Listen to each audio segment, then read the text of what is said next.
உங்களுக்கு நிம்மதி உண்டாகுவதாக, தேவனுடைய இரக்கங்கள் அதிகமாவதாக. தேவன் என்ன சொல்கிறாங்கன்னா, நீதிமொழிகள் 16:3, உன் செய்கைகளை கர்த்தருக்கு ஒப்புவி, அப்பொழுது உன் யோசனைகள் உறுதிப்படும். என்ன செய்தாலும் நீங்கள் எப்படி செய்ய போகிறீங்க, எல்லாத்தையும் யார்கிட்ட சொல்லணுன்னா ஏசுக்கிட்ட சொல்லி ஆகணும். இப்படி தான் செய்ய போகிறேன், அப்படி தான் செய்ய போகிறேன் அப்படின்னு நீங்கள் சொல்லணும், ஒப்பு கொடுக்கணும். அப்படி நீங்கள் ஒன்று விடாமல் அவர்கிட்ட சொல்லிட்டு செய்தால் அதில் ஒரு வெற்றி வரும். எல்லாத்தையும் நீங்களே முடிவெடுத்து நீங்கள் செய்துட்டீங்கன்னா அப்புறம் எதுக்குங்க உங்களுக்கு ஏசு? இல்லை, நானே செய்துட்டேன், நானே ஒன்று விடாமல் யோசித்து பிளான் பண்ணி செய்துட்டேன்னா அப்புறம் எதற்கு உங்களுக்கு ஏசு வேணும்?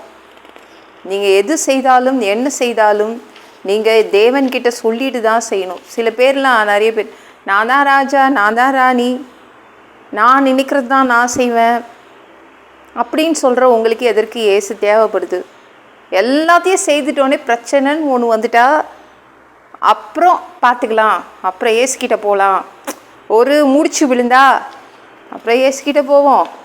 அது வரைக்கும் எதுக்கு அவரை டிஸ்டர்ப் பண்ணிக்கிட்டு அப்படின்னு நினைக்கிறீங்களா? அப்படிலாம்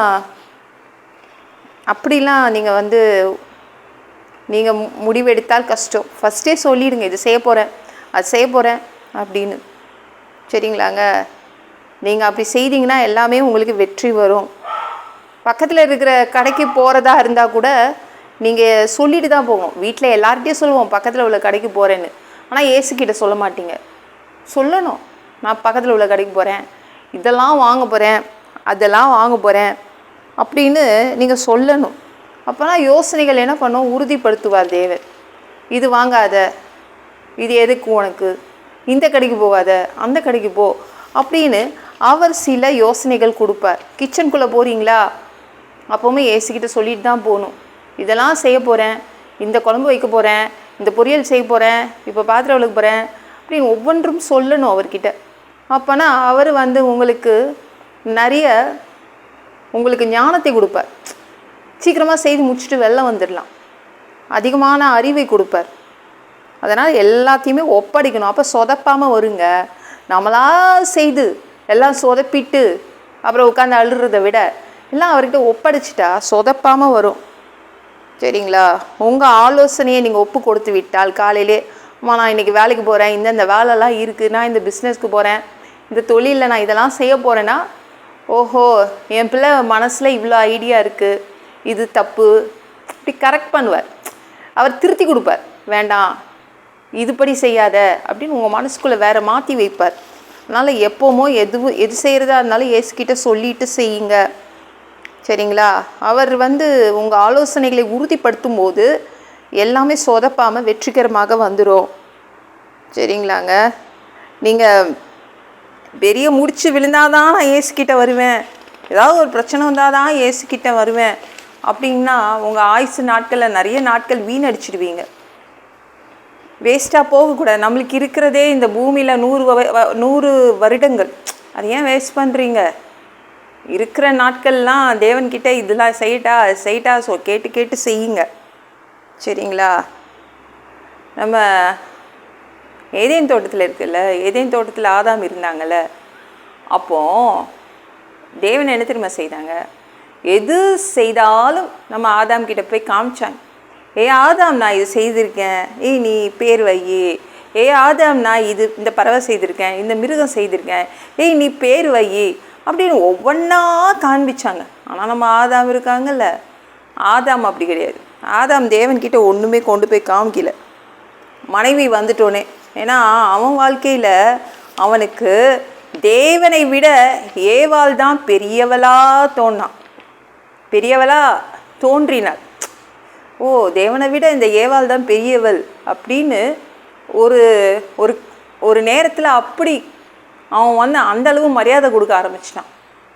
இந்த பழத்தை நம்ம சாப்பிட்லான்னு சொல்லும்போது ஒரு வார்த்தை தேவன்கிட்ட கேட்டுட்டு வரலாம்ல, இதை மாதிரி இந்த பழத்தை நான் சாப்பிட்லாமா தேவனே, இந்த பாம்பு வேற சொல்லுது, இந்த பாம்பு உசிப்பை ஏற்றி விடுது, இந்த ஏவாள் வேற என்னை திரும்ப என்னை போட்டு நெருக்கடி பண்ணுறா இந்த பாம்பு சொன்னபடி, ஏவாள் சொன்னபடி இந்த பழத்தை நான் சாப்பிட்டா கேட்டிருந்தா தேவன் என்ன சொல்வார்? அதை தூக்கி போட்டுட்டு, பறிச்சுட்டா சரி தூக்கி போட்டுட்டுன்னு சொல்லியிருப்பார். இவன் அதை போய் சாப்பிட்டான். ஏன்னா அவனுக்கு தேவனை விட ஏவாள் தான் பெரியவளா, ரொம்ப பெரியவராக ஏவாள் தான் தெரிந்தா. அதனால் நீங்கள் கவனமாக இருங்க. எந்த மனிதர்களும் தேவனை விட பெரியவர்களாக தெரியக்கூடாது. நான் தான் ராஜா, நான் தான் ராணின்னு செயல்படாதீங்க. நீங்கள் எதுவாக இருந்தாலும் அது தேவன்கிட்ட ஒப்பு கொடுங்க. அவர் அந்த ஆலோசனையை கரெக்ட் பண்ணி திருத்தி கொடுத்துருவார். இந்த ஆலோசனையில் இவ்வளோ மிஸ்டேக் இருக்குது, இதெல்லாம் கரெக்ட் பண்ணுன்னு மனசுக்குள்ளே போட்டு அமுக்கி வச்சுருவார். அப்புறம் செய்த எல்லாமே நல்லா வருங்க.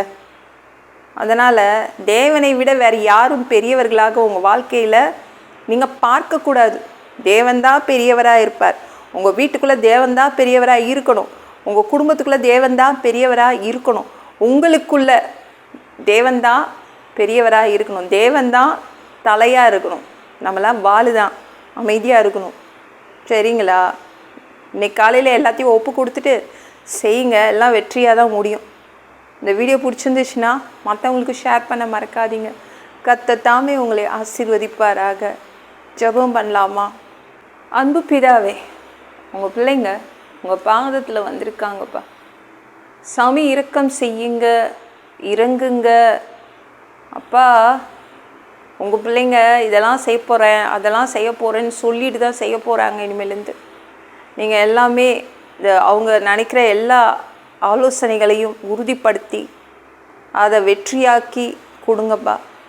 எல்லாம் பொல்லாத பிசாசுகள், ஏவல்கள், மந்திரங்கள், தற்கொலை ஆவிகள், பயத்தின் ஆவிகள், பலவீனப்படுத்துகின்ற ஆவிகள் எல்லாம் இயேசு என்ற பெயரினை கொண்டு துரத்துகிறேன். ஓடிப்போ.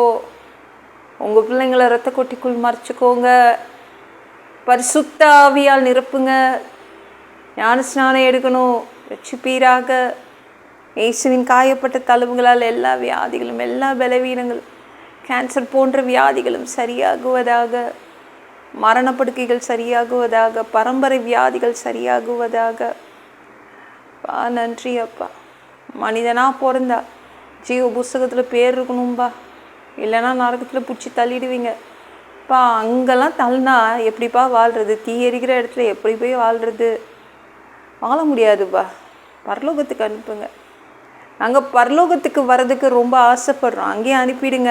அடித்து உதச்சி திருத்தி அங்கேயே அனுப்பிடுங்கப்பா. உங்கள் திரு ரத்தத்தை கொண்டு கழுவப்படாத பாவங்களை நல்லா கழுவி அந்தவரே எங்களை பரலோகத்துக்கே அனுப்பிடுங்க. எந்த ஒரு இமைப்பொழுது நீங்கள் வருவீங்கன்னு இயேசுவை வணங்கி காத்துட்ருக்கோம். சுத்தமாக வாழ்ந்து காத்துட்ருக்கோம். பா, அந்த தருணம் ஆண்டவரே எங்களை விட்டுட்டு போயிடாதீங்கப்பா. சாமி, உங்களுக்கு ஒப்பான ஒரு உடம்பு கிடைக்கும். அதை பெற்றுக்கொண்டு மதியவானத்தில் உங்களை பார்க்க வருவோம், உங்களை சந்திக்க வருவோம். அந்த தருணத்தை இழந்துடக்கூடாதுப்பா. ப்ளீஸ்ப்பா. சுத்தமாக வச்சுக்கோங்கப்பா. சுத்தமாக வாழ்கிறது கூட உங்கள் உதவி தான் தேவைப்படுதுப்பா.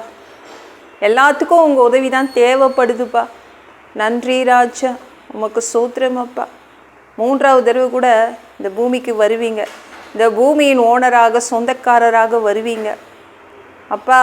1000 வருடம் அரசாட்சி செய்வீங்க அப்பா. அந்த காலகட்டத்துக்கும் எங்களை கூப்பிட்டுக்கோங்க. எல்லாவற்றையும் ஒப்பு கொடுக்குற இயேசு மூலம் ஜெபம் கேளும் பிதாவே. ஆமென். நாளைக்கு பார்க்கலாம்.